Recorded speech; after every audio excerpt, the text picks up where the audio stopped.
em reconhecimento inicial, a gente tem que pensar obrigatoriamente num contrato, certo? Então, a partir do momento que a entidade se torna parte desse contrato, que gera esse ativo financeiro e passivo financeiro em outra entidade, é feito o reconhecimento inicial, certo? Se vocês verificarem na página 20, os autores do livro afirmam que esse reconhecimento inicial pode ser feito tanto na data de liquidação quanto na data de negociação, certo? A data de negociação seria a data que eu adquiri esse ativo financeiro, ou ativo financeiro, certo?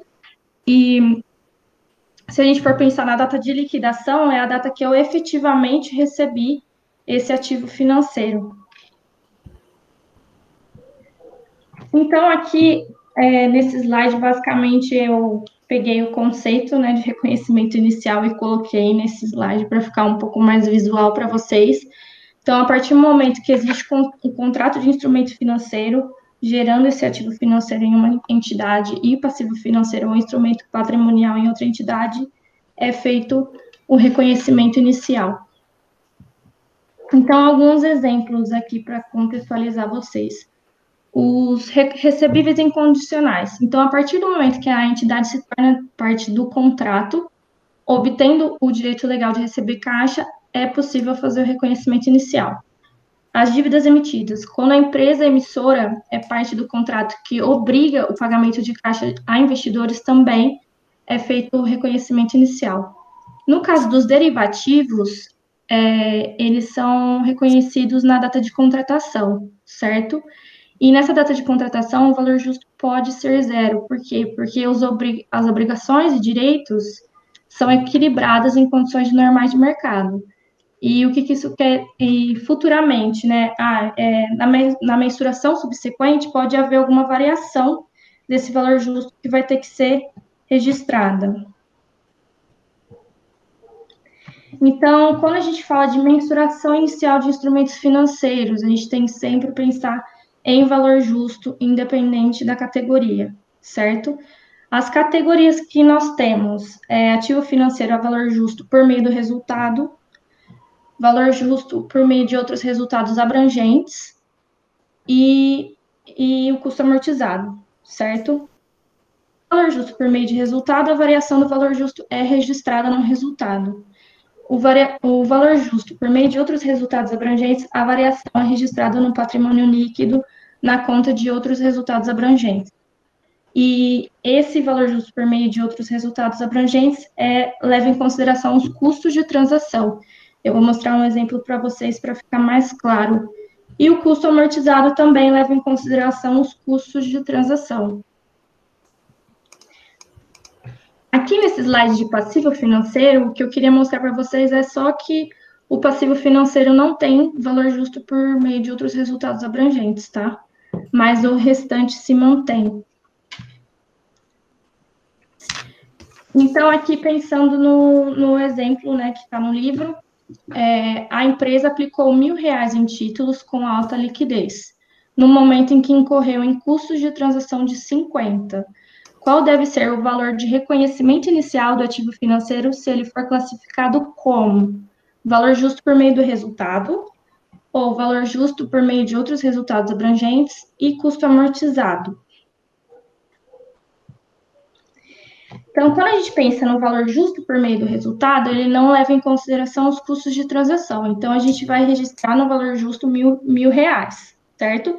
Os custos de transação, eles vão para o resultado. Eles são despesa, certo? E pensando no valor justo por meio de outros resultados abrangentes e custo amortizado, a gente tem que considerar um valor justo de 1.050, porque os custos de transação são incorporados ao ativo financeiro. Agora, entrando um pouquinho de conceito de valor justo, né? Eles podem encontrar mais informações no CPC 46, né? Mas o valor justo, basicamente, ele é definido como valor de saída, né? Que seria o valor que seria recebido com a venda de um ativo financeiro ou pago pela transferência de um passivo na data de mensuração. Ele incorpora as expectativas presentes sobre o fluxo de caixa futuro. E sempre quando a gente fala em valor justo, a gente tem que pensar em valor de mercado, tá certo? E o que a gente pensa? No valor justo, existem níveis, né, de hierárquicos de informações que a gente obtém. Eu vou comentar mais para frente, mas assim, a gente tem que priorizar as informações que estão mais disponíveis. Tem informações disponíveis em um mercado ativo, a gente tem que dar prioridade para usar essas informações para mensurar o ativo a valor justo. Então, aqui é um pouquinho do conceito, certo? Então, o valor justo é o preço que seria recebido pela venda de um ativo ou que seria pago pela transferência de um passivo em uma transação não forçada entre participantes do mercado na data de mensuração. Algumas informações, né, que estão no CPC 46. Então, a gente tem que evidenciar separadamente os conceitos do valor justo por classe de instrumento financeiro. Então, conforme as classificações que eu apresentei, tem que ser evidenciado separadamente. Tem que ser evidenciada qualquer alteração. Aí eu fiz uma alteração de mensuração, no método de mensuração, né? Eu tenho que evidenciar e explicar o porquê isso foi feito. E o valor justo, ele estabelece um nível de hierarquia de inputs, né? Que são os chamados inputs, são as informações. Então, nível 1 são os preços em mercados ativos. O nível 2 são preços de ativos ou passivos similares. E o nível 3 são modelos com dados não observáveis. O que a gente precisa divulgar, né, em relação a isso? Divulgar o nível de hierarquia utilizado. Às vezes, se a gente utiliza inputs com níveis diferentes, a gente tem que priorizar o que é mais relevante, né? E divulgar a análise dos prazos de derivativos passivos. Então, aqui, basicamente, é a hierarquia do valor justo. No nível 1, a gente tem cotações, por exemplo, na BMF Bovespa, na B3, né, agora. E no nível 2, a gente tem inputs observáveis no mercado. E no nível 3, inputs não observáveis. A gente tem que dar prioridade para o nível 1, em detrimento do nível 2 e do nível 3. Então, nível 1 são os preços cotados em mercados ativos para passivos ou ativos idênticos. Então, o mercado ativo é um mercado que tem transações suficientes para fornecer informação de precificação de maneira contínua. Então, por exemplo, eu sou uma empresa que tem uma quantidade de ações em carteira da Ambev, né? Então, como que eu vou calcular esse valor justo? Eu vou pegar uma cotação da Ambev na data de mensuração e multiplicar pela quantidade de ações que eu tenho dessa empresa, certo? Aí eu consigo determinar esse valor justo. Pensando no nível 2, são inputs observáveis, né? O que são inputs observáveis? Eles se baseiam em informação pública disponíveis sobre eventos e transações e eles refletem as premissas que os participantes de mercados utilizariam para precificar o ativo ou passivo. Então, por exemplo, eu tenho um preço cotado para ativo ou passivo similar, eu tenho dados observáveis no mercado, por exemplo, taxa de juros, spreads de crédito ou curva de juros. A curva de juros é a curva que relaciona o prazo da aplicação de um título para um prestador e seu custo, né? Esse custo, ele é representado pela taxa de juros. Aqui são as notas explicativas do Santander. Eu separei uma parte, eu vou apresentar mais para frente todos os níveis, né? Mas aqui eu só queria mostrar um exemplo para vocês. Então, aqui nas notas explicativas, o Santander fala que eles fazem a melhor estimativa do preço que seria fixado pelo mercado, né? Utiliza parâmetros de mercado observáveis e utilizam também outras transações de mercado realizadas com o mesmo instrumento ou com instrumentos similares para fazer essa mensuração a nível 2, né? E eles usam técnicas de avaliação, na qual as variáveis usadas incluem apenas dados de mercados observáveis, né? Que é a premissa do nível 2, sobretudo taxa de juros. Então, o que que eles mensuram a nível 2, né? Títulos e valores imobiliários, principalmente títulos públicos que não têm mercado com muita liquidez, que nem um nível 1, certo? Então, no nível 3, se a gente pensar no nível 3, a gente utiliza modelo de precificação para definir o valor justo, né? A gente pode usar um fluxo de caixa descontado, por exemplo. As técnicas de avaliação devem ser consistentes e a gente tem que definir estimativas confiáveis para esse valor justo, certo? E as alterações nas premissas, elas devem ser sempre evidenciadas e justificadas. Então, no nível 3 não tem mercado ativo. Os dados observáveis não estão disponíveis. Então, a gente tem que usar a melhor informação disponível, né? Que seriam as premissas que os participantes de mercado usariam. Mas, se vocês forem pensar no conceito, é a mesma coisa. A gente quer encontrar o valor de saída, certo? Então, aqui, nesse slide, o que eu queria mostrar para vocês é só essas são as notas explicativas do Santander. A gente tem as classificações separadas aí, o passivo financeiro mensurado a valor justo no resultado, passivo financeiro mensurado a custo amortizado. Aqui, nas notas explicativas ainda, a gente tem aqui, ó, no nível 1, o que é classificado pelo Santander como nível 1, né? Então, títulos e valores imobiliários com preços observáveis no mercado ativo. Então, eles classificam títulos do governo brasileiro, ações em bolsa e outros títulos negociados no mercado ativo. Já no nível 2, eu evidenciei para vocês no slide, né? Mas aqui eles definem, ó, o nível 2 em um mercado menos líquido do que aqueles classificados no nível 1, aqui faltou, né? E no nível 3 é um mercado de baixa liquidez, né? Que é referente a esse nível. Então, aqui, nas notas explicativas, ainda vocês veem que tem a divisão, por exemplo, ativos financeiros mensurados a valor justo no resultado, a gente tem instrumentos de dívidas, derivativos, reserva no Banco Central do Brasil, e a gente tem a separação por níveis, tá vendo? Aqui nas notas explicativas. Então, agora um pouquinho de conceito de custo amortizado, certo? O custo amortizado ele pode ser aplicado para alguns ativos e passivos financeiros. É um montante, né, no qual o ativo ou passivo financeiro é mensurado no reconhecimento inicial, menos amortizações de capital, mais ou menos os juros acumulados, com base no método da taxa efetiva, certo? Você sempre tem que lembrar, custo amortizado, ele é baseado no método da taxa de juros efetiva. Então, deve-se calcular receitas e despesas financeiras de acordo com a taxa de juros efetiva e reconhecer pelo regime de competência. A taxa efetiva é a TIR dessa operação com instrumento financeiro.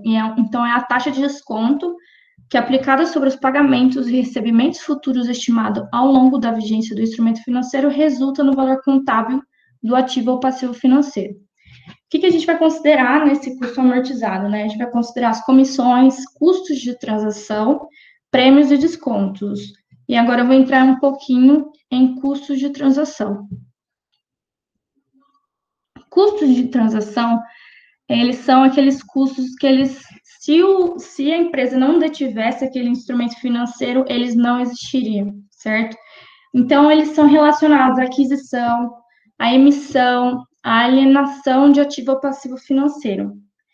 E a definição de custo incremental, né? Porque o custo de transação é o custo incremental, mas são aqueles custos que não teriam ocorrido sem essas operações com o ativo financeiro ou passivo financeiro, certo? Aqui é a mesma coisa, né? A definição, né? São aqueles diretamente relacionados com o instrumento financeiro e não existiriam se não houvesse a operação que deu origem ao ativo ou passivo financeiro. Alguns exemplos: taxas, comissões, impostos, corretagens, emolumentos, etc. Eles devem ser capitalizados no valor inicial e reconhecidos como despesa no recorrer do tempo. Então, aqui alguns exemplos de custo de transação para vocês, né? Então, por exemplo, eu tenho gasto com elaboração de prospectos, publicidade, relatórios e roadshow. Eu tive que fazer uma publicidade para captar alguns investidores para o título de dívida que a empresa emitiu, por exemplo. Então, esse gasto vai ser considerado um custo de transação. Remuneração de serviços profissionais de terceiro, por exemplo, advogados, contadores, auditores, consultores. Então, quando eu fui emitir esse título de dívida, eu precisei contratar um advogado, por exemplo, para fazer esse contrato referente a esse instrumento financeiro. Então, essa remuneração vai ser considerada um custo de transação. E custos internos relativos à remuneração dos profissionais diretamente envolvidos na condução das atividades de captação também é considerado um custo de transação. Se vocês quiserem dar uma olhada, na página 36 do livro, tem vários outros exemplos de custos de transação. Deixa eu só verificar se é 36. Não, é 34. Depois eu corrijo aí no slide, mas é a página 34, certo? Então, aqui eu vou dar um exemplo para vocês de custo amortizado, de um título prefixado. Então, uma empresa Y, ela está precisando de dinheiro, né? Então, ela emite um bond, que é um título de dívida, no início de 2015. Quais são as características desse título, né? O que foi definido nesse contrato, na verdade? Que o principal é 100 mil reais, né? Eu vou falar reais aí, mas não está definido. Enfim, cupom é 5,5% ao ano. Os custos de colocação, FIIs, auditores, advogados, são considerados custos de transação, né? Então, eles são de R$ 900. O valor captado, eu captei dos investidores quanto? Eu captei 95 mil, certo? E o prazo de vencimento é 5 anos. E o que foi combinado? Que vão ser feitos pagamentos anuais referentes aos juros e o principal será pago ao final. O que eu faço, né, para calcular o custo amortizado? Primeiro, eu preciso calcular a TIR. Então, o que eu vou fazer para calcular a TIR? Eu vou calcular o valor captado, o valor líquido captado primeiro, certo? O valor captado, ele tem que ser descontado dos custos de transação, para a gente obter esse valor líquido captado. Depois, eu calculei os cupons, né? Então, eu calculo 5,5% ao ano em cima do principal, e eu vou ter pagamento de cupom de 5.500. E o número de pagamentos serão 5, né? Então, aqui a gente tem um fluxo de caixa que foi definido só a fim de calcular a TIR, né? Então, a gente tem uma entrada de dinheiro efetiva de 94.100, né? Por quê? Porque eu tive esses custos de transação no momento da emissão do título, certo? E a gente deve descontar esses custos de transação. Então, aqui a gente vai pagando os juros anuais aos investidores e no final a gente faz o pagamento dos juros e do principal. A TIR eu já calculei aqui, mas eu vou mostrar para vocês como fazer no Excel. Eu não sei se vocês estão vendo a tela no meu Excel, mas aqui, ó, vocês estão vendo, certo? Então, vocês podem colocar ó, aqui os fluxos, né? Como a gente colocou naquela imagem. Então, a gente teve uma entrada de 94.100, saídas de juros e saída de juros e mais principal.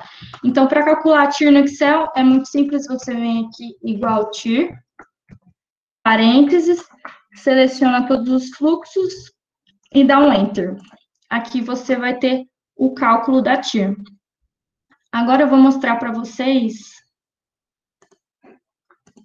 um pouquinho de definição também, que eu acho que eu pulei. Mas a TIR a TIR da operação é aquela que iguala, né? Os valores de entrada do fluxo de caixa e o valor de saída do fluxo de caixa. Então, para calcular na HP, é muito simples. Eu peguei aqui um simulador de HP, né? Mas vocês podem colocar qual o período, né, que a gente está se referindo. Então, 5 anos, a gente coloca no N. O quanto que a gente recebeu, né? Quanto que a gente captou, valor líquido captado, 94.100 de valor presente, que é o que a gente tem. 5.500 de pagamento de cupom anual, então a gente tem que colocar CHS, né? Porque ele é uma saída. E a gente vai clicar em PMT. Então, tá registrado. E agora a gente vai registrar o valor futuro, né? Que é o valor do principal. Então, 100 mil. E a gente vai clicar em CHS porque é uma saída. E valor futuro. E se a gente quiser saber qual que é a taxa, né? A TIR da operação, é só clicar em I, que a gente vai ter 6,94, certo? Uma coisa que eu esqueci de comentar também é que esse título foi negociado em deságio, né? Porque a gente tem um valor nominal de 100 mil e um valor negociado de 95 mil. Então, a diferença desses 100 mil com 95 mil, 5 mil seria um deságio, certo? Então, aqui, primeiramente, a gente tem o valor líquido captado no início de 2015, no caso, né? Foram calculados os cupons anuais aqui, que a gente já olhou no fluxo de caixa, certo? E ao final tem o pagamento do principal. E o que a gente precisa fazer depois de ter calculado o TIR, né? A gente vai calcular a despesa financeira do título da dívida. Como que a gente vai fazer isso?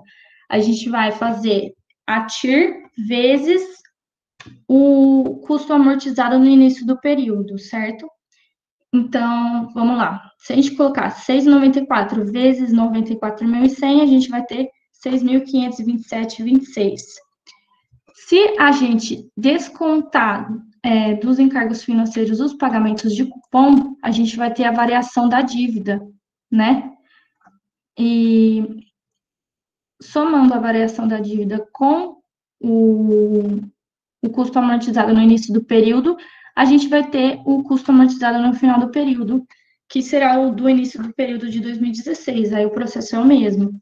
Então, a gente vai lá, calcula os encargos financeiros, que é a TIR, em cima desse custo amortizado, certo? A gente tem os encargos financeiros. Subtraímos do pagamento de cupom, a gente tem a variação da dívida, né? E aí, a gente soma a variação da dívida com o custo amortizado no início do período, temos o custo amortizado no final do período. E assim sucessivamente, certo? Aqui eu coloquei para vocês verem, né, o cálculo. E aqui a gente tem os razonetes, certo? Eu vou comentar um pouquinho mais deles.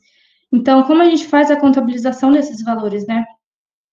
Então, na conta banco, na conta do ativo, a gente vai ter uma entrada, né, de 94.100, que é o valor líquido captado, e, consequentemente, um registro no passivo de 94.100 na conta título, certo?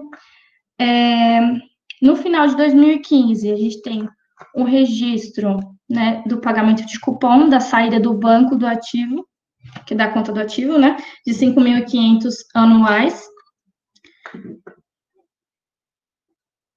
E a gente vai ter o registro, né, dos encargos financeiros, que é a conta redutora do passivo. Então, a gente vai contabilizar os encargos financeiros e contabilizar também a variação da dívida, né? O que é essa variação da dívida? Se a gente considerar todos essas contabilizações anuais que serão feitas, né, referente à variação dessa dívida, a gente tem um valor de 5.900. O que está incluído nesses 5.900? Está incluído o deságio, né, que é aquela diferença que eu comentei com vocês de 100 mil e 95 mil, Mas também aí está incluso os custos de transação, certo? Que é aqueles 900 que a gente descontou no começo do exercício para calcular o valor líquido captado. Então, se a gente considerar o somatório aqui da conta título, a gente vai ter 100 mil, certo? Ao final.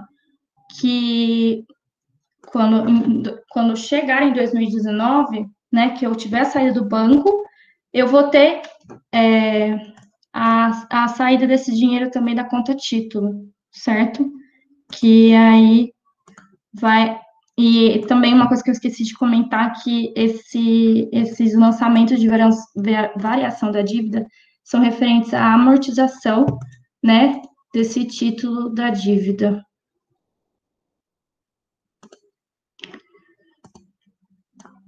Pessoal, basicamente era isso que eu queria comentar com vocês na aula. O que eu queria também conversar com vocês é referente à tarefa, por fim, que a gente vai postar um exercício no Stoa para vocês entregarem até dia 10. E se vocês tiverem alguma dúvida, vocês podem me mandar agora, mandar por e-mail, colocar aí no Meets. E, enfim, fiquem à vontade.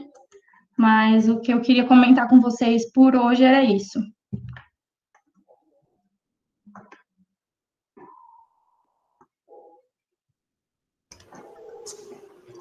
Obrigado, Georgia.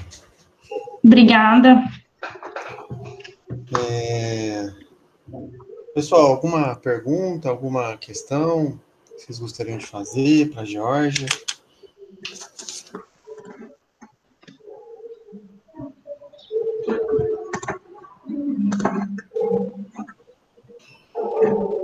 Ninguém?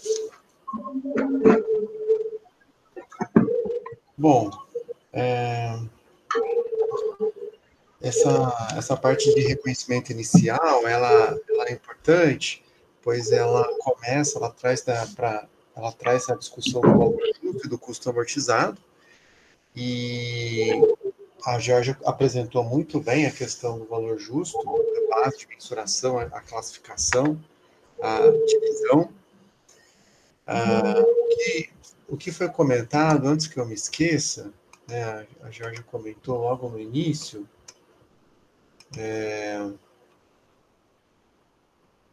lá no... Aqui. Eu tô com o slide aqui, mas a turma não tá, né? Não, você quer que eu apresento? Compartilha, por favor, aquele slide de mudança nas normas, que é o terceiro slide, por favor. Esse aqui? Não, ou é o anterior? É esse. É esse? Isso. A Georgia falou a respeito dessa mudança, pessoal, e a gente está estudando o CPC 48, que passou por uma mudança recente, após um esforço conjunto do FASB e ASB para fazer uma revisão nas normas de instrumentos financeiros, e algumas modificações que ela já comentou, elas são referentes a esses 3 pontos, e a gente vai discutindo ao longo do curso. O último, que é a contabilização de RED, ele está previsto, não é? A redução do valor recuperável, a gente não vai tratar explicitamente dele, a gente precisa fazer algumas escolhas para tratar de instrumentos financeiros. A gente não consegue explorar todos os assuntos. Mas a redução do valor recuperável, embora eu não esteja tratando explicitamente na disciplina, eu recomendo a leitura, e o livro usado na disciplina, Contabilidade de Instrumentos Financeiros, que a Georgia já comentou, ele tem uma discussão muito rica em relação a essa mudança da norma. E classificação e mensuração, que é o primeiro ponto, a gente vai tratar. Nós já começamos a falar sobre isso, e nas próximas aulas a gente vai falar principalmente sobre a figura do modelo de negócio que trouxe uma mudança significativa em relação à norma anterior, em relação ao CPC 38. Então, o interessante é que a gente começa a estudar algo que saiu recentemente, passou por mudanças importantes em termos de reconhecimento, mensuração e divulgação. Outro ponto que eu gostaria de comentar,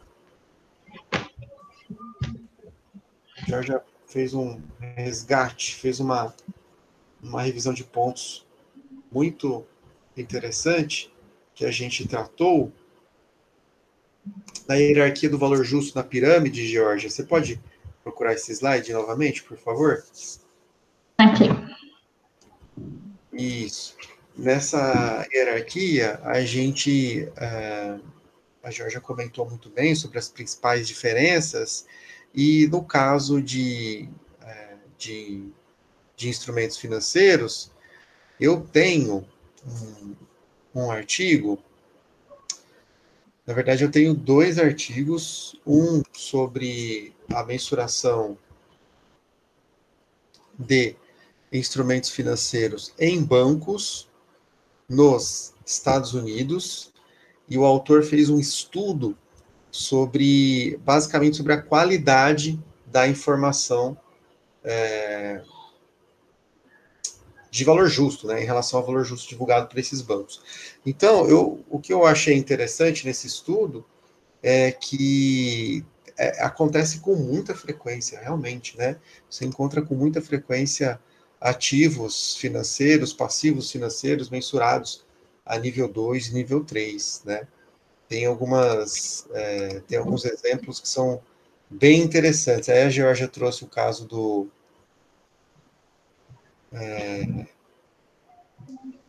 qual foi o banco? Santander. Santander. E trouxe o caso desse banco, e eu achei interessante também. Agora, no caso que você apresentou aí, vamos pegar ele de novo. O instrumento financeiro que o banco está mensurando são títulos de dívida, né? Não tem aqui no slide, está na nota explicativa, né? Aqui. Lá, ainda não apareceu nesse, talvez no próximo. Esse aqui. Isso. Lá, são instrumentos de dívida, né? E tem até derivativos, reservas do Banco Central, instrumentos de dívida, instrumentos de patrimônio. Não tem instrumento de patrimônio para nível 2. Estou olhando só na coluna do nível 2. E aí tem alguns derivativos, né, classificados como nível 2. É interessante a gente levar em consideração isso, que ao longo da disciplina a gente vai trabalhar bastante valor justo de instrumentos financeiros derivativos mensurados a nível 1, que é o mais inquestionável. Agora, nível 2 já traz algumas situações interessantes, né? E eu trabalhei em disciplinas, quando eu trabalhei em disciplinas anteriores, né, de tópicos, eu trouxe alguns casos também, né? Tem um caso aqui que eu tinha comentado, eu acho que se não me falha a memória, é o caso do Bradesco. Deixa eu ver aqui. Não. Não é o Bradesco, é a Itaúsa. Peguei o caso da Itaúsa. E ela tem também um swap, mas veja bem, é um swap tem swap de moeda, swap de câmbio, esse é um swap de inadimplência de crédito. E um swap de inadimplência de crédito, a gente não deve encontrar muitas entidades financeiras dispostas a negociar swaps de inadimplência de crédito, né? É claro que já quem conhece esse segmento deve participar e ainda auferir algum ganho aí, né? Mas não é algo tão comum, né? Veja, swaps de inadimplência de crédito, você tem que avaliar qual é o risco desse instrumento, garantias, né? Provavelmente obviamente isso não é negociado na B3, isso deve ser negociado em mercado de balcão. Então, são alguns instrumentos financeiros que são específicos para algumas entidades, e eles não têm, como a Georgia disse, não têm liquidez. E aí, nesse caso, a gente acaba recorrendo a modelos para precificação, outras variáveis que podem ser utilizadas para esse tipo de avaliação, né? Deixa eu ver se... Aqui, ó, eu vou compartilhar aqui o que eu tenho do Bradesco. Aí, será que a gente consegue compartilhar em conjunto? Não dá, né? Você vai... Não, tem que parar. Então tá. Se você puder, por favor. Parei já. Aí, obrigado, Jorge. Aí eu vou mostrar aqui, ó,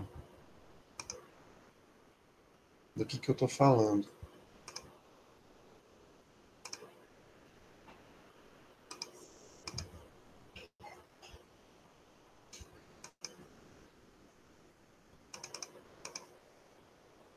Bom, vocês estão vendo a minha tela aí, né? Sim. Então, esse aí é o caso que eu comentei, né? Eu entrei no balanço da Itaúsa e encontrei esse instrumento financeiro mensurado a nível 2. E a buscar informação, veja, ela coloca uma explicação, então são swaps de inadimplência de crédito, swaps, ela ainda tem swaps de moeda cruzada, swaps de taxa de juros, e todos os modelos adotados são amplamente aceitos da indústria de serviços financeiros. Quais modelos? Modelos para avaliação, obviamente. Quando você cai na avaliação nível 2, você acaba trazendo algumas informações que não são necessariamente observáveis no mercado, né? Então, essa situação pode acontecer. Aumenta a incerteza em relação à mensuração desse instrumento financeiro. Nível 1 não tem, quando a gente fala de instrumento financeiro a nível 1, não tem dúvida, como foi o caso das ações que a Georgia comentou. Quando a gente cai no nível 2, dependendo das características desse instrumento financeiro, como um swap de inadimplência de crédito, né? Quais são as agências, quais são as instituições financeiras dispostas a negociar esse tipo de derivativo? Provavelmente há uma restrição nas entidades dispostas a negociar. Mas é claro, quem busca, pode ser que esse tipo de instrumento financeiro ofereça uma taxa de retorno maior. E se tem alguma entidade disposta a correr mais risco, ou então buscando taxas de retorno maiores, pode ser que ela em algum momento escolha esse produto. O que mais? Olha lá, continuando aqui no texto, considerando que muitos desses modelos não contêm um alto nível de subjetividade, uma vez que as metodologias adotadas nos modelos não exigem grandes decisões, e as informações para o modelo estão prontamente observáveis no mercado, ativamente cotados. E esses produtos foram classificados no nível 2 da hierarquia de avaliação. Então, é uma maneira também ou seja, a entidade está informando, está relatando que acaba utilizando os modelos ou os padrões que o mercado geralmente utiliza. É uma maneira de conferir uma certa confiabilidade para a informação, né? É isso que eu gostaria de comentar aqui. Tá, mas o exemplo aí que você trouxe, Georgia, vamos voltar agora no seu slide aí, para tratar aí dos últimos pontos que você comentou, por favor. Eu parei de compartilhar? Não. Não. Agora eu parei. Acho que agora eu que não tô, peraí. Acho que agora foi. Aí, tá chegando aí. Aí, isso aí. Então, aí você mostrou aí, né, os exemplos são bem-vindos, né, para o pessoal ver aí, né, aí tem o caso de instrumentos de dívida e de alguns derivativos. Provavelmente a nossa explicativa dessa instituição financeira detalha quais são os derivativos, os instrumentos de dívida. Então, quando a gente for disponibilizar essa apresentação, né, os slides para os alunos, aí a gente pode colocar esse material que você consultou, essa nota explicativa aí, para o pessoal dar uma olhada, né? Sim. Quais são os tipos de instrumentos, se tem algum detalhamento em relação ao derivativo, como fez a Itaúsa, se é um swap, se é um... Que tipo de instrumento financeiro derivativo é esse? Lá a gente pode dar uma olhada, e também o pessoal, deixar os alunos procurarem aí também, né, pessoal? Dá uma olhada aí na nota explicativa para ver quais são os instrumentos financeiros derivativos que tem lá. Aí, o que eu gostei também da apresentação foi na parte de custo amortizado, né? Então, esse foi um overview, foi um geral em relação ao valor justo, legal, para ponto de partida está ótimo. Com relação ao custo amortizado, você explicou muito bem a questão do método, da taxa de juros efetiva. Eu convido os alunos também a olharem o livro, como a Georgia já comentou, a leitura vale a pena. Tem muitas empresas que utilizam esse livro como referência para entendimento dos instrumentos financeiros, entendimento dos derivativos, então vale a pena olhar a definição, essa parte de custo amortizado, né? E nesse caso, você explorou muito bem a questão do título de dívida, lembrando que os custos de transação podem ser vários, como você comentou, e esses custos de transação, pessoal, a Georgia comentou muito bem, eles têm um efeito. Agora deixa eu ver, Jorge, o fluxo de caixa que você elaborou. Eles têm um efeito logo no início, porque a captação foi de 95 mil, mas essa empresa gastou 900 em relação aos custos de transação. Não é? E aí, quando você analisa no momento zero, você percebe que o efeito caixa já ocorreu. Já desembolsou 900 em relação aos custos de transação. E o efeito competência? Quando aconteceu o efeito resultado? Eles foram apropriados sistematicamente até o 5º ano no resultado, né? Então, esses 900, eles estão sendo distribuídos pelo método do custo amortizado ao longo dos 5 anos. Então, vale a pena reforçar esse ponto em relação ao custo de transação.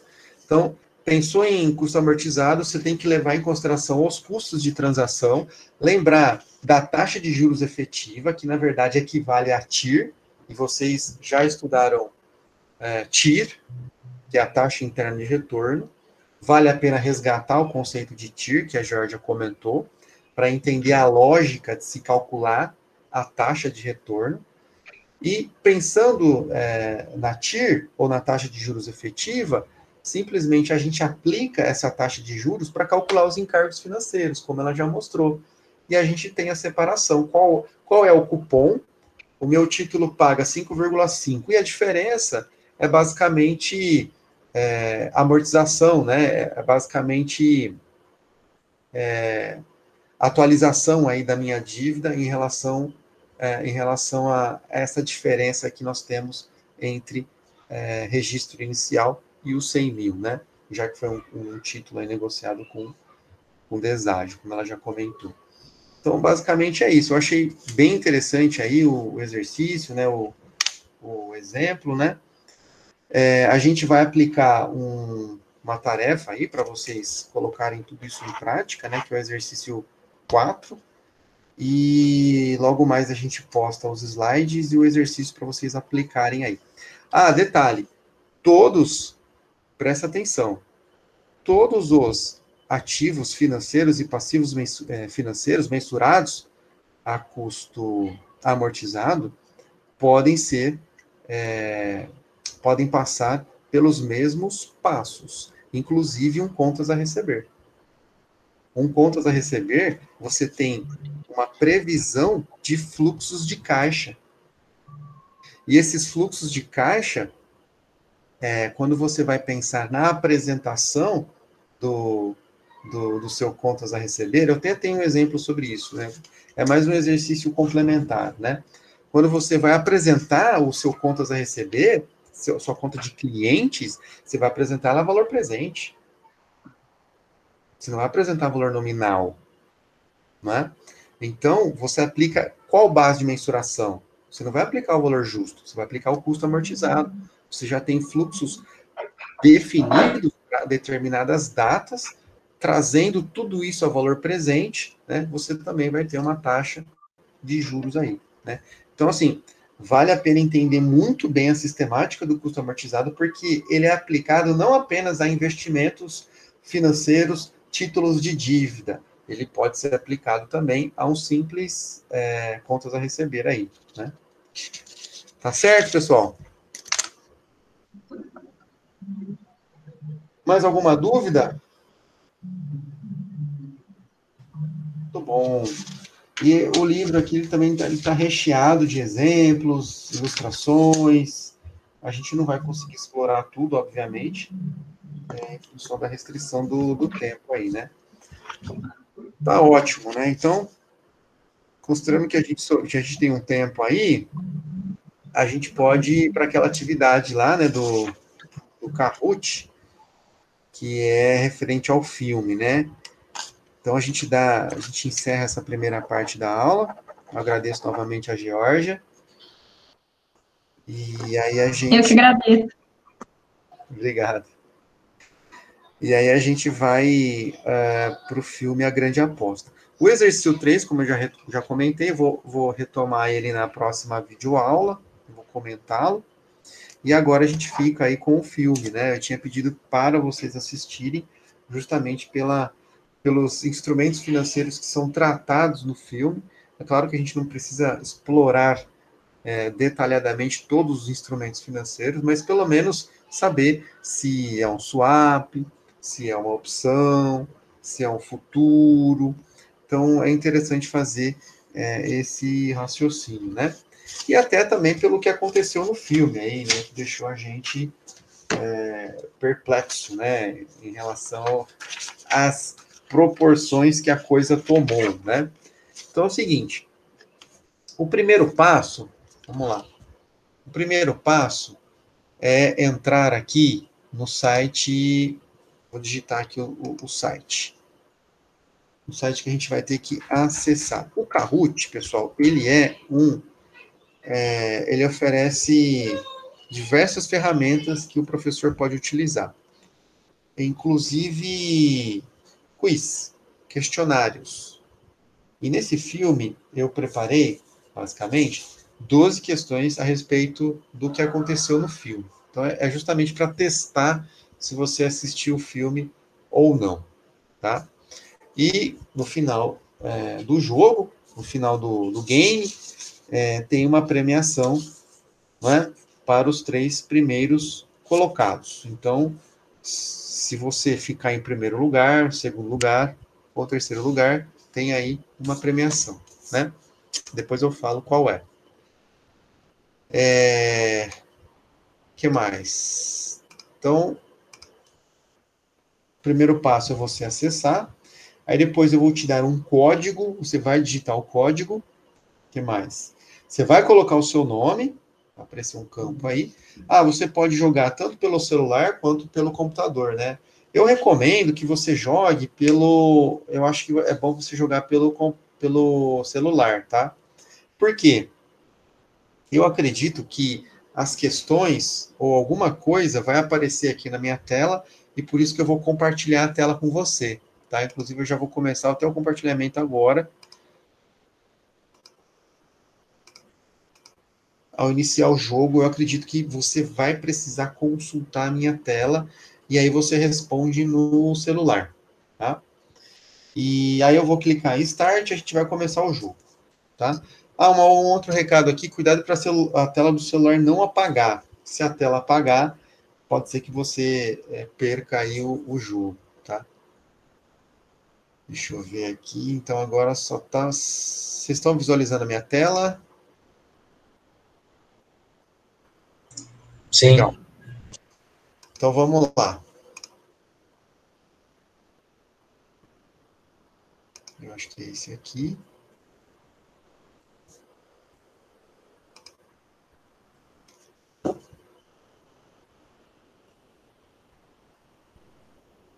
Acho que geralmente eu entro aqui, ó, no Classic.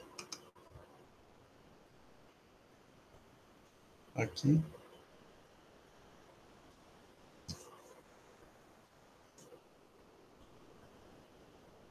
É isso aí. Esse é o PIN, é o número para você digitar aí na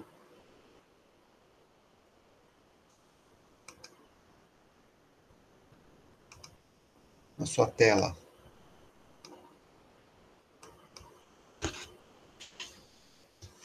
Aqui, professor, aqui ainda não consegui abrir o site. Assim que eu conseguir, eu já aviso também. Tá bom. É esse site aqui, ó. Kahoot.it. Tá? .it.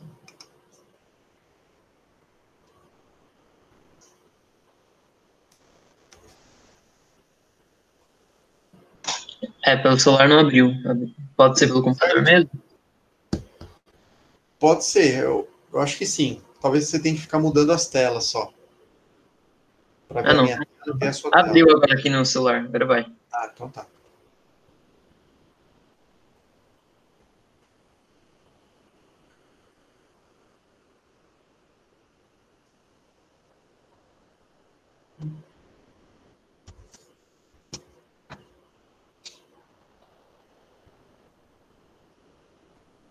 Se alguém precisar de alguma ajuda aí, só levantar a mão. Ou falar alguma coisa, né?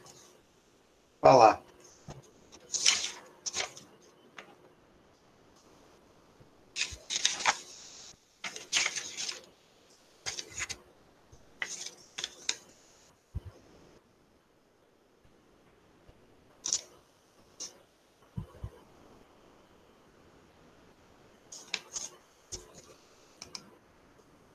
E aí? Tem mais alguns colegas que não entraram ainda.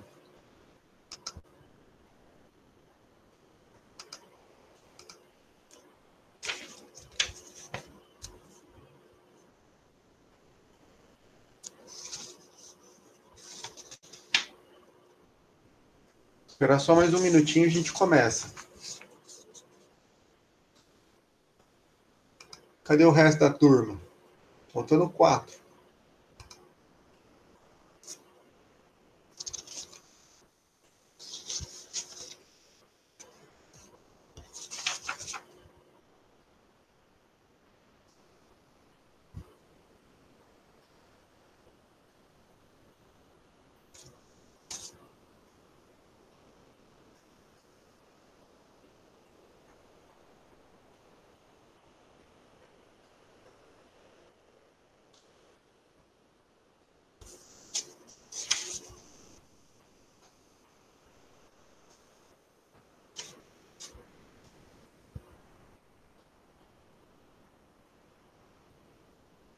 Vamos lá? Vamos começar?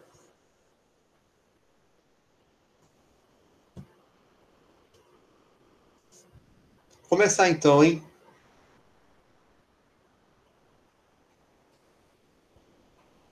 Acho que os outros foram pegar um café.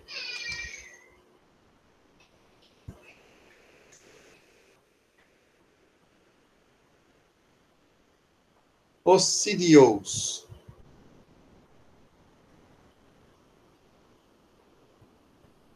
Aí você tem que olhar aí as respostas e marcar o que você acha que é.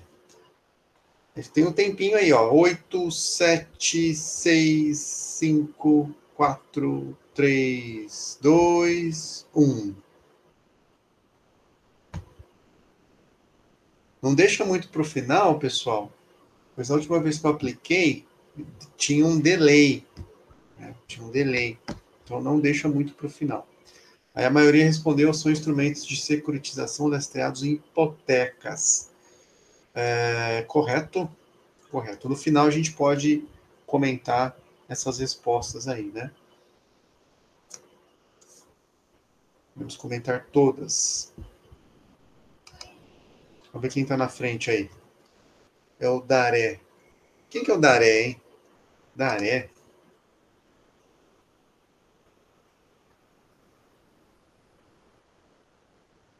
Ah, Felipe. Colocou Daré. Então tá bom. Vamos lá, então. Próxima. Os CDS.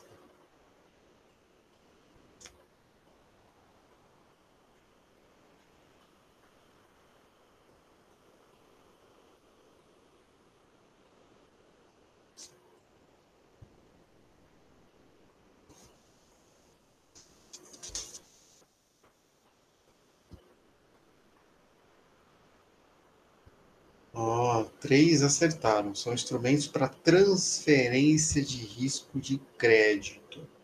Exatamente. Depois a gente pode conversar mais sobre cada questão. Vamos lá.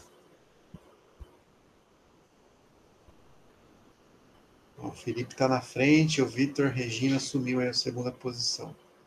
Vamos lá, hein? Na banheira, a atriz Margot Robbie. O que ela faz?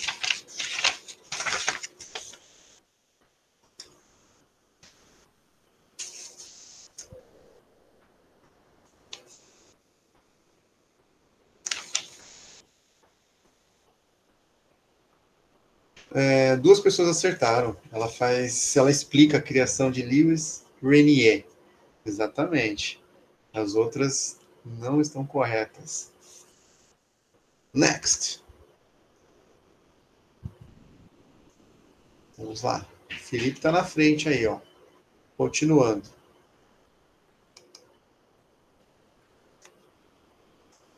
Ou mesmo o Lewis Renier foi...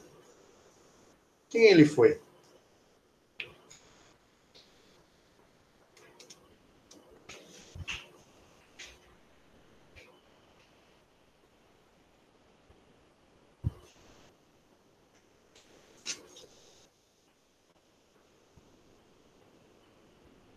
Alguém deixou de responder aí.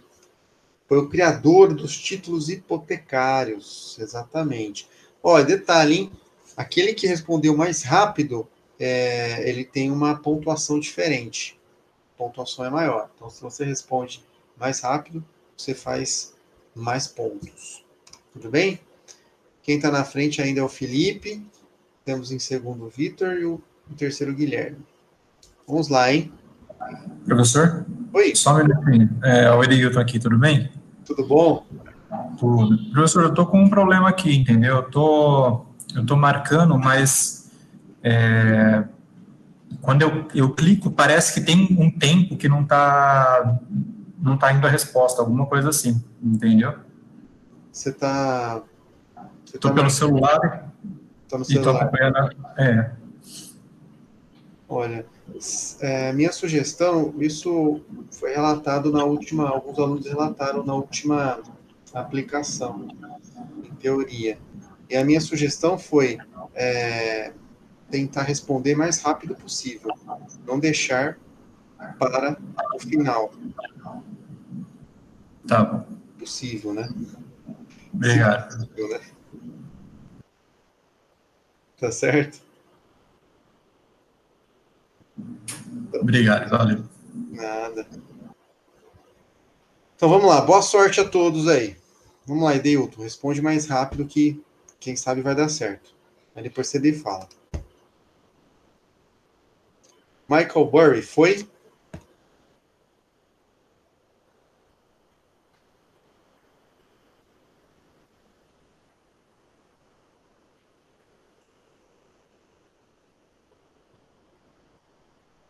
Exato, um gestor de fundo de investimento que apostou contra o mercado imobiliário. Exatamente. Próxima. Deu certo, Deilton? Deu certo, professor. Valeu, obrigado. Falou. Aí o ranking aqui dos 3 primeiros não se altera, né? Mas o Renato está chegando. Vamos lá. Michael Burry não negociou o CDS com...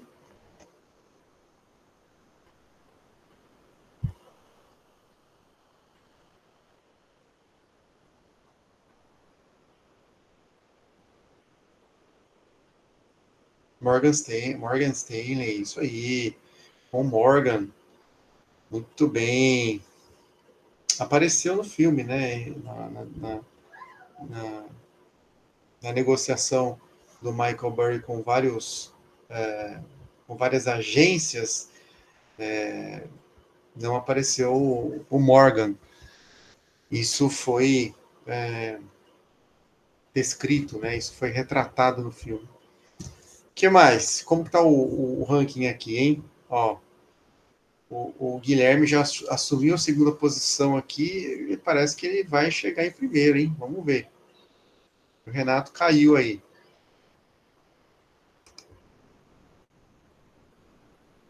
Mark Baum.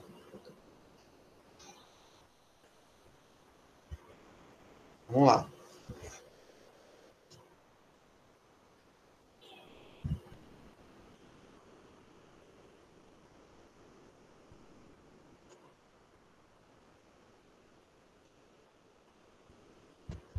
Descobrir por acidente a oportunidade de investir em CDS. Exatamente. É isso aí. Já vou comentar cada uma.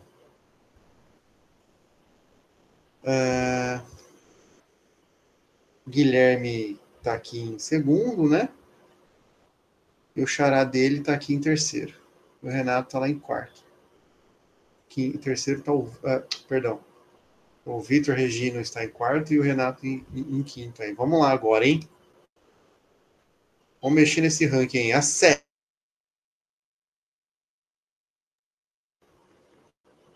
O que a SEC aprontou?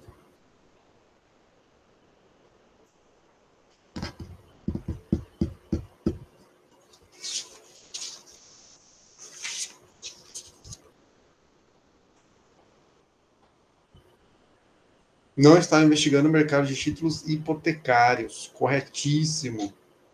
Corretíssimo.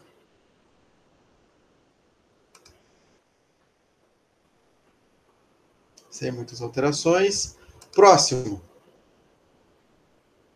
É correto dizer que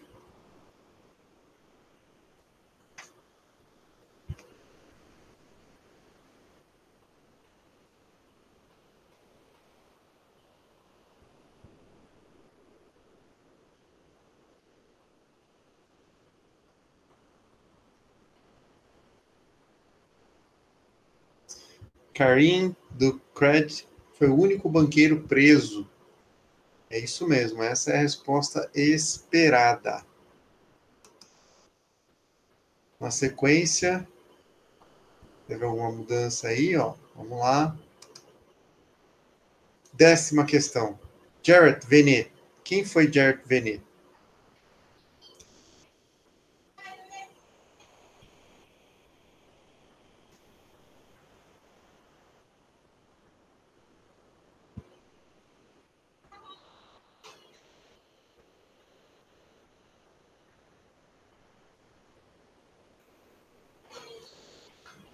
Alguém está deixando para responder no final.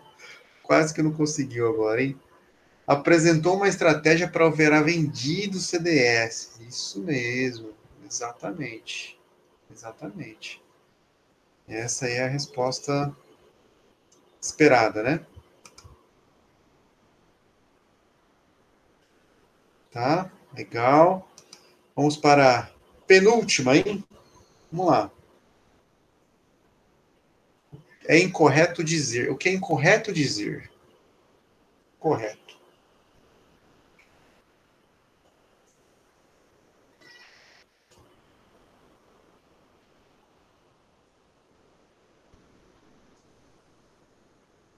Exatamente. O fundo de Mark Baum liquidou sua posição e perdeu quase 1 bilhão. Não, é o contrário, né? Na verdade, ele foi um dos que ficou até o final e conseguiu realizar um lucro muito grande aí, né? Ranking, como está?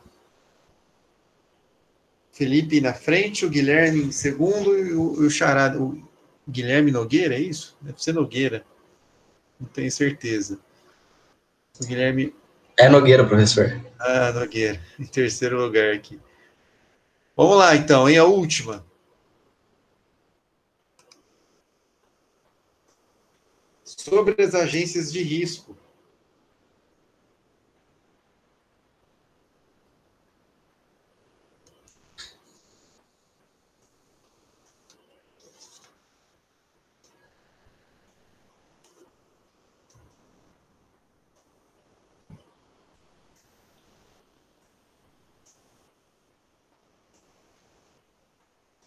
Standard & Poor's não avaliou corretamente os títulos. É isso aí mesmo que aconteceu, né? Elas não avaliaram corretamente. Isso foi retratado lá no filme, né? Bom, antes de comentar sobre cada resposta, vamos ver quem que ganhou aí. Em terceiro, o Guilherme Nogueira. Em segundo, o Felipe. Ixi, tivemos uma reviravolta aí no final. O Guilherme Fiacadori, é isso? Opa! É Fiacadori? Isso. Guilherme, o que aconteceu aí no final? Ah, cara, tive que correr atrás, né?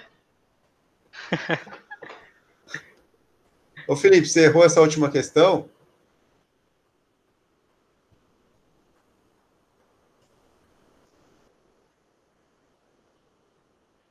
Acho que o Felipe errou a última questão aí. Muito bom. Bom, vamos lá, né? Deixa eu só voltar aqui, eu vou precisar do ranking. Deixa eu voltar para o ranking aqui. Vou tirar um print do ranking aqui, porque na última vez eu tentei fazer o download da planilha, não deu certo, não consegui baixar a planilha. Então deixa eu tirar um print aqui, só para mim não esquecer depois.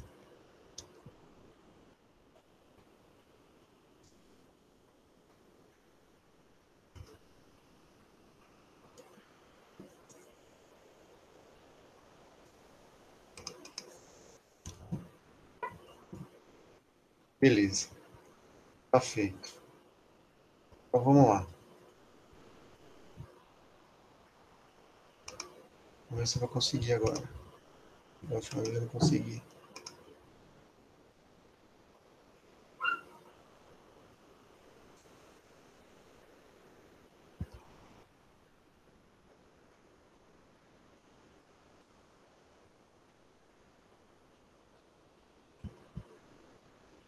Tá aí. Foi rápido até, né? Respondemos aí 12. Fizemos o quiz em 15 minutos.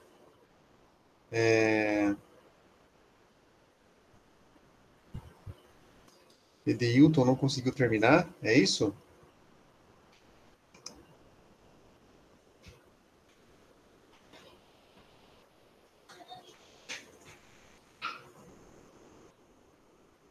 E aqui nós temos cada questão, né? E o índice aí de acerto. Tá? Então, a questão aqui que mais, né, tivemos problemas aqui foi a terceira questão. Não sei por quê. Vocês estavam prestando atenção na explicação da atriz? Aqui, ó. E ela realmente, né, explica aí Vamos começar aqui desde a primeira questão, acho que é mais interessante, né? Caso alguém queira comentar as anteriores, né? Mas assim, pessoal, o filme, em resumo, né, A Grande Aposta, ele mostra aí a crise financeira de 2008 e suas consequências. Revela as fraquezas de algumas instituições, como a própria SEC, que no Brasil nós temos a CVM, que é comparável. Nós temos as agências de rating, que também participaram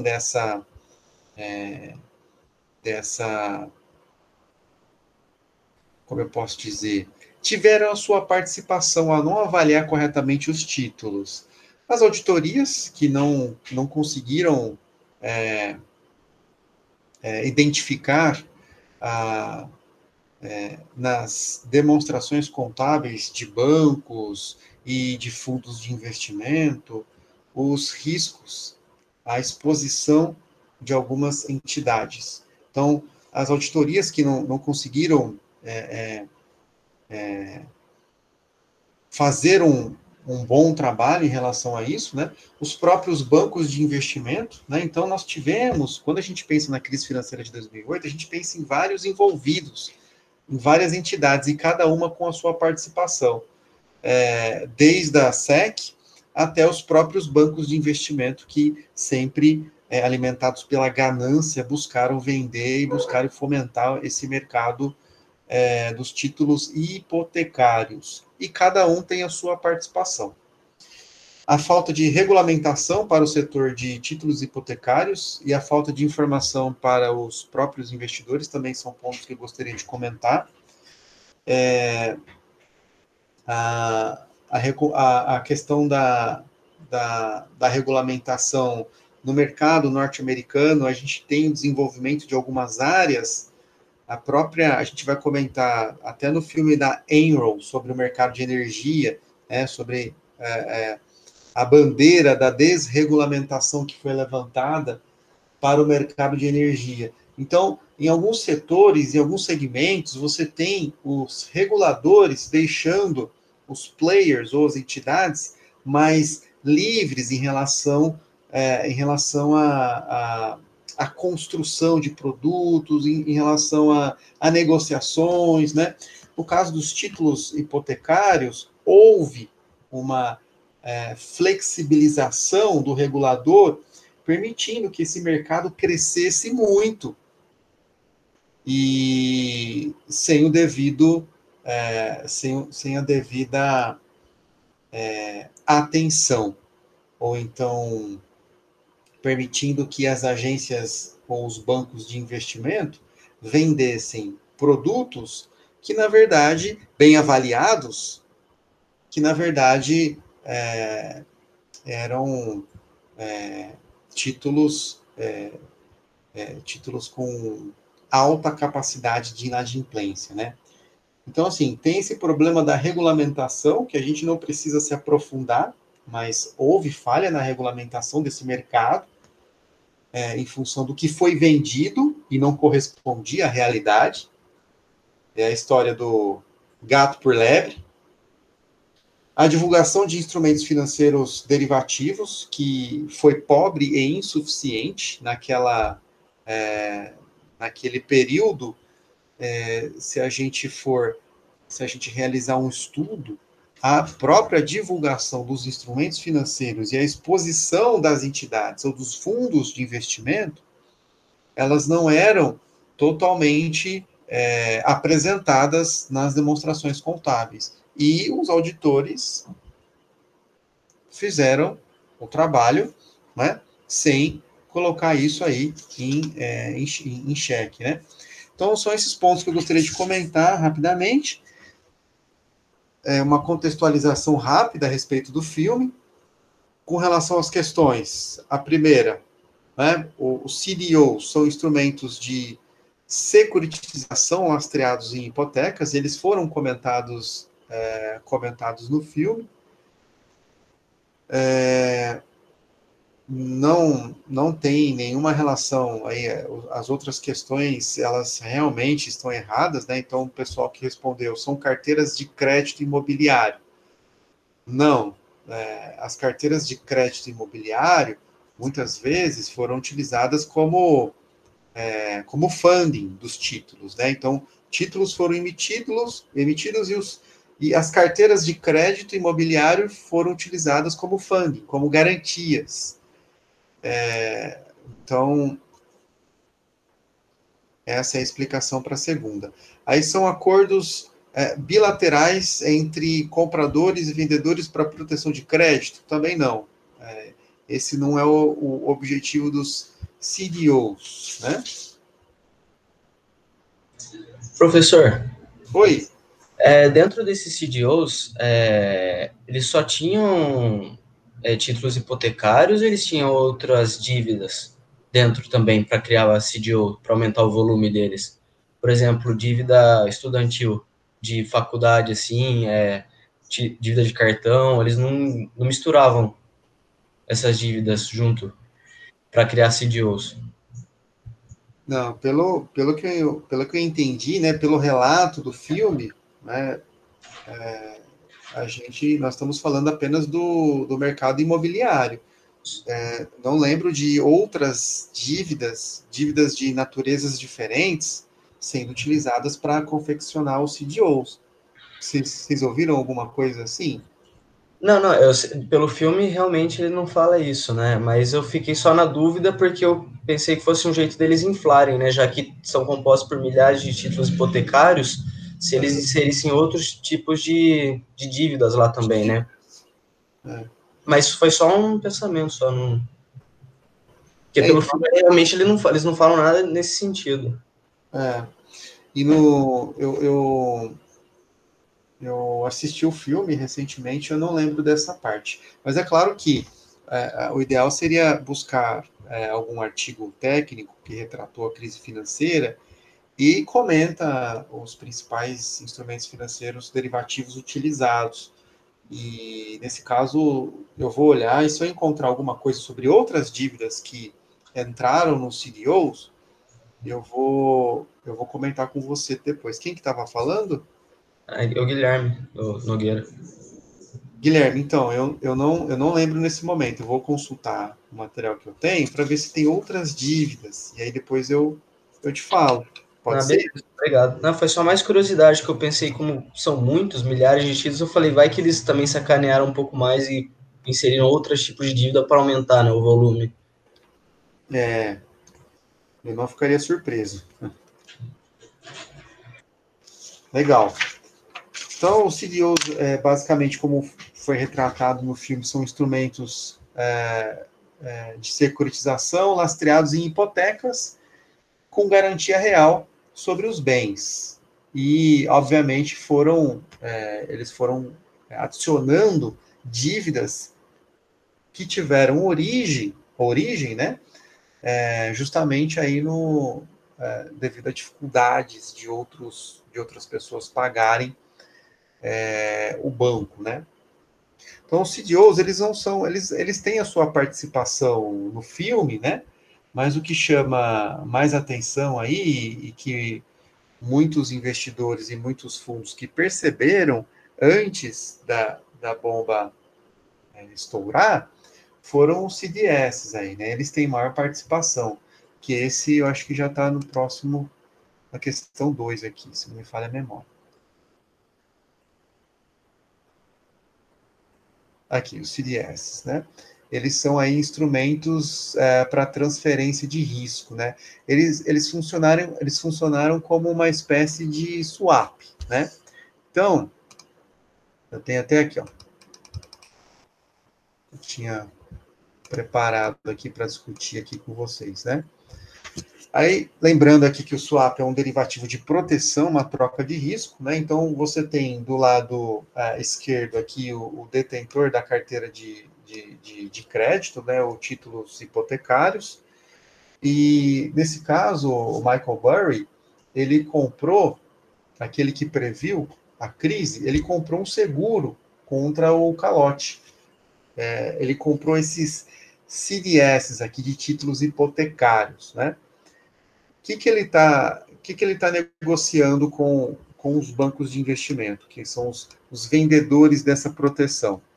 Ele está se comprometendo, o Burry está se comprometendo a fazer pagamentos de prêmios mensais, como foi relatado no filme, e no caso de calote ou inadimplência, elevação na taxa de inadimplência, o banco pagaria um prêmio para o detentor, né? Então, você tem diversos títulos hipotecários e você opera com os CDS na posição vendido. O que significa isso? Os títulos hipotecários estão em ascensão, né? muitos bancos compram e mantêm a máquina em funcionamento. Os títulos, eles não... O mercado acreditava que os títulos não poderiam sofrer o quê? Desvalorização. Correto? Então, ele acreditando que as altas taxas de inadimplência poderiam gerar dificuldades para os bancos, ele acreditou na redução, na queda do preço dos títulos hipotecários. E se isso acontecesse, ele tinha ele tinha que cumprir a sua obrigação no caso desse swap, que era simplesmente, né, vender a sua posição, por isso posição vendida, para o banco. E o banco, na situação de inadimplência, ele olharia o mercado, né, caindo, desabando, que foi o que aconteceu, e esses investidores na posição vendida, eles conseguiram vender a um prêmio, vender a um preço maior, e ainda ganharam um prêmio referente ao seguro. E os bancos aceitaram prontamente quando ele fez esse acordo, e eles até riram, né? O filme relata a ironia do pessoal do banco, dos fundos de investimento, pois eles não acreditavam que realmente poderia acontecer aquilo com o mercado imobiliário. A queda do mercado, as altas taxas de inadimplência, uma queda nos títulos hipotecários, e então eles decidiram fazer esse derivativo, esse swap, essa troca de risco com o Michael Burry. É importante que a turma visualize, né, essa troca de risco com a agência de investimento aí. Tudo bem?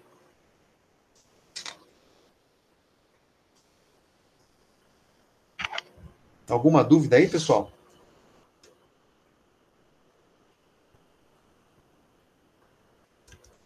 Então tá.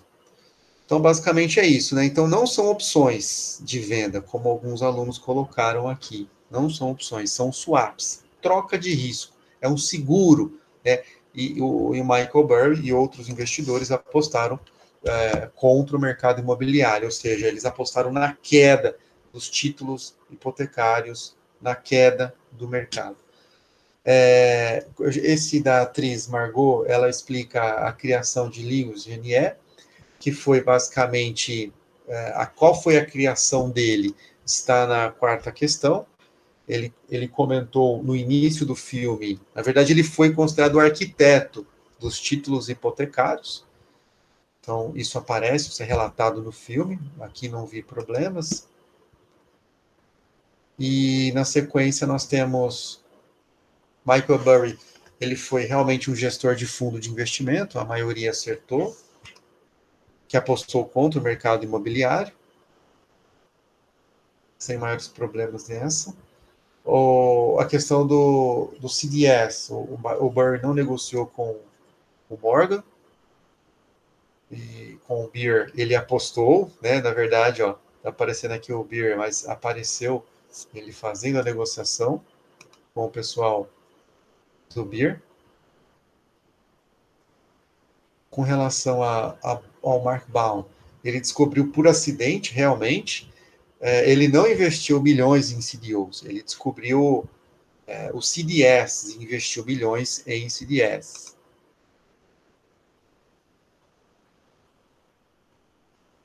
Está acabando. A SEC, ela não estava investigando o mercado de títulos hipotecários, e ela, ao contrário do que foi comentado, alguém acreditava que ela trabalhou para mostrar a falta de confiança. Não, na verdade, ela não estava investigando os bancos e o mercado com relação ao mercado de títulos hipotecários, tá?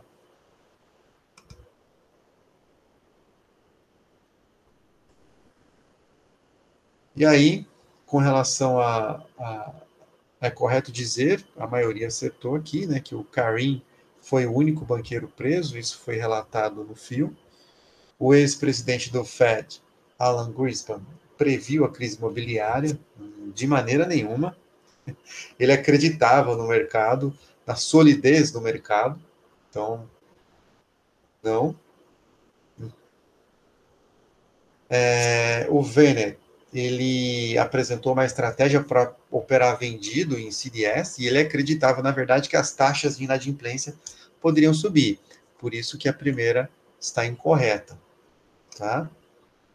E aí, a 11ª, acho que fala sobre agências de risco.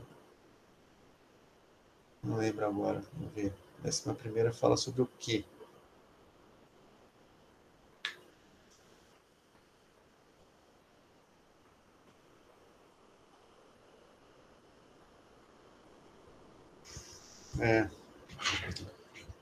O site não está respondendo aqui.